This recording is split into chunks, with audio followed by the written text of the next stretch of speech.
here driving yet another very fast car, and I can't wait to put this car to the test because I have yet to drive an American muscle car from this generation. This is none other than a 2017 Ford Mustang GT. But this isn't just any ordinary Mustang. This is a purpose-built, drag-built machine. And my word, this car is absolutely insane. There's been a lot of good reviews about the Mustang GT, but there's been a lot of stuff about the internet saying that these cars just end up on tree trunks and poles. But you know what? I'm gonna put this car to the test here today, and let's hope it's not like those other internet stories out there. From factory, the S550 Mustang GT made 306 kilowatts of power and 530 Newton meters of torque. It wasn't necessarily a very fast car, and when you pit it up against the FPV Falcons as well as the HSV Commodores, this car really doesn't have that much grunt against any of them. But there's something about the Mustang which distinguishes it over its rivals, and this American muscle car is a car that continues the legacy of muscle cars. This vehicle is far from factory, and from a quick glance you can see that huge bonnet up the front, and that's housing this ridiculous Pro Charger, and it's a stage 2 D1X kit, and with a host of other supporting modifications, it's pushing out a grand total of 561 rear wheel kilowatts. That's just shy of 800 horsepower at just the rear wheels, and it's pushing out only 16 pounds of boost. The guys over at GM Motorsport has really done a fantastic job at piecing this car together. It's run a 9.88 quarter-mile pass at 146 miles per hour, and I honestly can't wait to see how this car drives. If you want to see epic car reviews and more automotive related content here on YouTube, consider subscribing to the channel, and let's get straight into it. Here we go.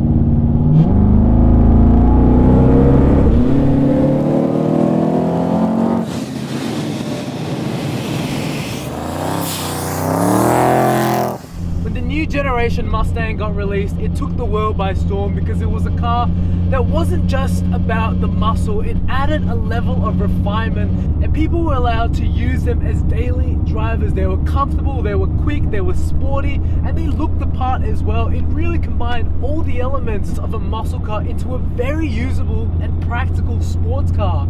And while still maintaining that heritage look, the Mustang GT is powered by the 5-liter V8 Coyote engine, and it's a brute of a motor that really just loves to sing and roar. It sounds so good when you get on this car. Honestly, it's that V8 that you just know and love. However, it wasn't the fastest car out of the box, and so a lot of owners opted to modify it and to bring it out to the highest potential. This car is obviously no different, as it's got the Stage 2 Pro Charger kit. It's been set out specifically for drag racing, and with that in mind, there's been a host of performance modifications added onto this Coyote engine to really take it up to that next level.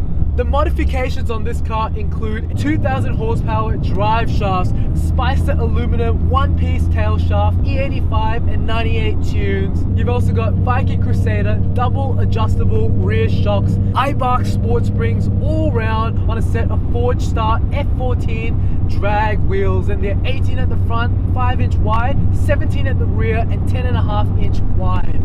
They really look a treat on this car, and it's wrapped around with Mickey Thompson wheels. And you have to remember that this car is no slouch. It's making 561 rear wheel kilowatts on 16 pounds of boost.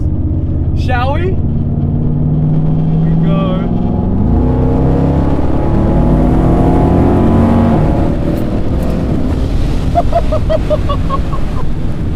This thing is so quick. The way the supercharger builds in this car is extremely linear, and when you're in the power band at about 2,000 RPM, that's when the boost starts creeping in at about 3 PSI, and it gets higher and higher, all the way up to 16 PSI at the upper end of the spectrum. Let's give it a go. 3.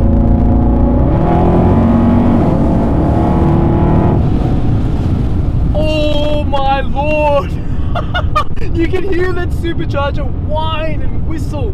Now Now this car has the 6-speed automatic transmission from factory, and it's a really good trans because it actually makes the driving experience a whole lot easier, especially when you're putting out this much power. You don't really want to be shifting all around the gears.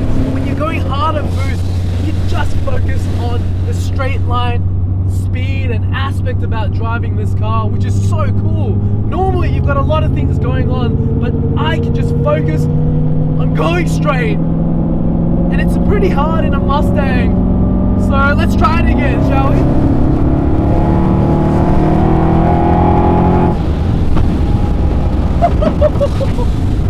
When you're behind the wheel of the Mustang, it feels like a car that wraps around you, and the sheer size of it honestly doesn't feel like that big of a car at all. It really has that sports car element about it that I really enjoy. When you find a corner, the car maneuvers itself very well through the different twisties that you find yourself in. Although it's not the flattest of cars and most composed of cars through the corners, it definitely feels like a fun and agile sports car. And though most of these drag cars are so set out on straight line performance, they really throw out all the handling completely. However, when you're driving the Mustang, there isn't that much feedback in the steering wheel. It's a little bit numb, and that's what you expect nowadays from cars in today's age. They're just so overly refined. But in saying that, it is still a fun experience when you're driving it. So I guess it's a trade-off. If you want something that's a little bit more feel heavy and more of a sensory overload, you would get a Mustang from a previous generation. But what this car offers is a level of refinement and is so accessible for the daily driving commute. And at the flip of the switch, you can really unleash the true performance of this Mustang GT, which is just so much fun. Once you step into this car, however, you will notice that the interior is completely stripped at the back. Everything in front of me is fully equipped, so you've still got all the creature comforts. It's doused in, for the most part, really nice materials. You've got this aluminum finish here, which has been wrapped black, and I think it looks really tasteful. The steering wheel is a nice leather wrapped wheel that fits really lovely in the fingertips, and you've got a very clear instrument panel design that shows you all the diagnostics of this car. The infotainment system is a little bit slow and laggy and unresponsive, and behind me you've got a 5-point harness as well as a 4-point roll cage, and they really just are necessary now if you're making big numbers on the drag strip. The owner is set out to achieving a very high 8 later on in this year, and I really hope he can achieve that because this car is just so capable, and I think in this current form it really is achievable. Whether you're going hard on the drag strip or taking it for the mountain run or just doing a day-to-day commute, I think the Mustang is a really nice place to spend a whole lot of time in. Though when you're in this cabin, this particular Mustang has a huge bonnet that just reminds you that you've got a very fast and potent motor. I think the design of this Mustang as well, as a whole aesthetic standpoint, is a very pretty looking vehicle, and it's instantly recognizable as a Mustang. To pick up this car brand new, at the time it was about 50,000 Australian dollars. They've since now released a new model which has taken the place of that car, and they've also bumped up the price by 5 grand. But to pick up a second-hand Mustang GT, you're looking at spending around $30,000 to $40,000. It's a whole lot of car for the money, and I think it's a really enjoyable sports car.